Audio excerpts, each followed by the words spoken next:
Okay, so this is my Rugby League World Cup final preview.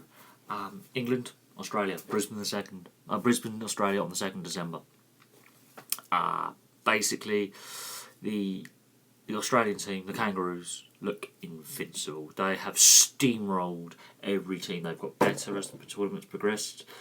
They have got so much depth in every position. There are players that haven't been selected due to injury or defection to other teams, other nations, that they could not select. They've selected players in their place. They have performed. They are so far of everyone else ahead. It's just almost unfair. England and the Tonga game. Now, people have been going on about, and some people have been really deluded saying that I paid the referee. Seriously, if I had the money to pay the referee, I would not be living in my grandparents' spare room. I would be minted. Yes, that game is now more remembered for the poor refereeing at the end than the previous 80 minutes of play between both just brilliant sides. The England semi-final is now more remembered for that referee fuck up than anything else. And I will call it that.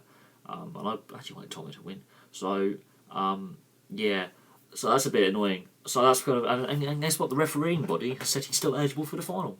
Chechen is still eligible to referee the final. I have no idea how. If that was any other sport, he would not referee another game in that World Cup. I look at the Rugby Union World Cup with Craig Joubert and the Scotland-Australia game a couple of years ago. Yeah, he was dropped from the World Cup lineup from refereeing, even fourth official. TMO, he was dropped. Because he actually cocked up, and then he basically admitted to cocking up after the event. Now, referees are human, and I have done a video on literally the other day on how can we improve refereeing and get calls correct and fair. And people have actually responded to that, a lot of likes. I would love it if you would comment on it and actually watch it, because I raised several questions about several sports. But yeah, England, they still look right-hand side heavy, and now with Josh Hodgson with his knee blown out, we've only got one specialist hooker, and it also damages. He'll be out for the Canberra Raiders as well for a long time. His knee needs to be completely rebuilt. His knee's completely destroyed. ACL's gone. That's a lengthy injury. So we now have issues there. The left-hand side, they still... yes, Bateman scored a try, but defensively and in attack, apart from that try, he did not want to offload to Ryan Hall. You have Percival in the squad. He is a specialist left centre. I do not understand Wayne Bennett's thinking by constantly putting a second row in at centre. Unless there's an injury to Percival, I do not understand it. Because Bateman, yes, if this was like a club form at club level, so I've seen it done in the NRL and I've seen it done in the Super League where there's been an injury to a centre and they put a second row who can last 80 minutes on in the centres or on the wing because they're a big unit and they've got a bit of pace and they've got a bit of skill. I can understand that as a temporary measure. At international level, I do not understand having he is a ball carrying second row, but defensively he normally works as part of a unit of forwards tackling people, hit up, rotation onto the interchange bench, then 20 minutes off, 20 minutes back on, hit up. That's how most modern Super League and NRL forwards work. The relationship with him and Ryan Hall is not quite right. It's still a little bit stop-start. And yet they both score tries, and I'm not disputing their skill. Bateman is not a centre. I don't understand that selection. Yes, he has played reasonably well, but in attacking and defence, you can single him out because he's that little bit slower than a centre. So there is that. Widdup at fullback is a very inspired move by Wayne Bennett. It mixes it up a little bit. But then again, Cameron Smith and Cooper Cronk have played alongside Gareth Widdup at Melbourne Storm when he first broke onto the NRL scene, where he played a fullback. So they will probably know how to deal with him. So it doesn't really help having him at 5'8" or at fullback. It really doesn't. It's an inspired choice up to this point. It gives Widdup a bit more freedom to join the line lane, link up. Kicking game, obviously, is another option. Another option, a pair of hands and a passing move. It does give more options. He seems happier there. What I have concerns with Kevin Brown, he has had a concussion. And they claim he passed the concussion protocol, but a concussion's a concussion to me. He is still playing. He was fit enough for the last game. He played that game. Rashford, I'm not sold on him at this level. So if Kevin Brown wants to get injured, he put Rashford at fullback. put Widdop in at 5/8, maybe? I don't know. But looking forward at the Australia side, I cannot see a weakness. I really can't. The way they played, the way England played and turned off the last 10 minutes in the semi-final against Tonga, they turn off for 10 minutes at any point. First, second, doesn't matter if it's the first 10 minutes or the last 10 minutes or any other period of play for a lengthy period of time against Australia, that's several tries. Valentine Holmes is on fire. He's almost unstoppable. He keeps breaking records. So Australia are my favourites. As an Englishman now, yes, that now Tonga and Fiji are knocked out, and I would love to have seen a Tonga-Fiji final, I really would have. Highly unlikely that they may be, but the fact that they have come so far is a good sign for rugby league. Certain pundits and media commentators are saying that this is the best final they could have had for rugby league. I don't think so. I think someone's got to eventually knock Australia off the top perch, and it will happen eventually when there is a certain group of players in the Australia setup who are ageing, and this is their last major chance to silverware. This could be their last full-time season coming up in the next couple of years.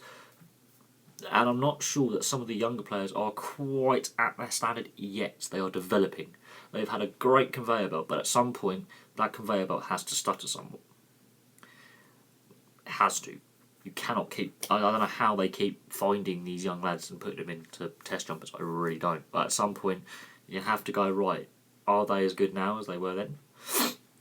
On the same token, looking at how Fiji, Tonga and PNG have played and won games well, and came as far as they did and had their best World Cups in forever, that is also a good sign. That players are prepared to play for their actual nation rather than residency or for Australia or New Zealand. They're actually prepared to play for, their mother nation, as I call it.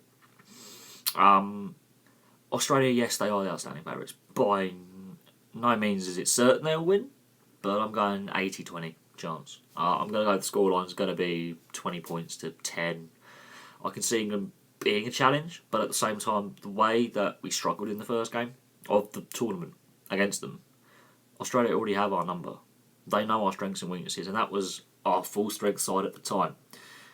That was Wayne Bennett, in his mind, his full strength selection, and that did not do well. There were periods of the game when we were stepping up to it, but there was too many issues right versus left. The right hand side is good. McGilvray could fit into any NRL side. At no point do I say he couldn't. He is a brilliant player. Widdop obviously does play in the NRL, so having him at fullback is a brilliant move by Wayne Bennett. Inspired him. But there are still too many holes in this England side, and there's too much uncertainty over certain selections. And now that Hodgson is injured, which is a massive blow, James Roby's brilliant hooker, but he plays 80 minutes in Super League. He does not play 80 minutes in the NRL. There's a different level of fitness needed and things like that, and a different level of intensity. He has not played 80 minutes in an international ever. So this is very interesting, the fact we only have one hooker now. Very, very interesting. So I don't know now. This is where, do you move Bateman back in the scrum and have another forward and bring Percival in the centre? I don't know. It's a difficult one. It's very, very difficult to predict the lineup now with injuries. So we'll have to see what happens. Australia are my favourites. England, obviously, they'll give it a good go, but I don't see them at the same level. I really don't, I'm afraid. And that is, I've said this throughout the tournament, there is a gap between Super League and NRL. Whether it is closing or widening is open to debate, and I've had this debate with viewers on this channel. But going forward, I do not see England beating Australia unless a miracle happens, like a biblical typhoon. There's rain everywhere, it's a damp squib, which I highly doubt.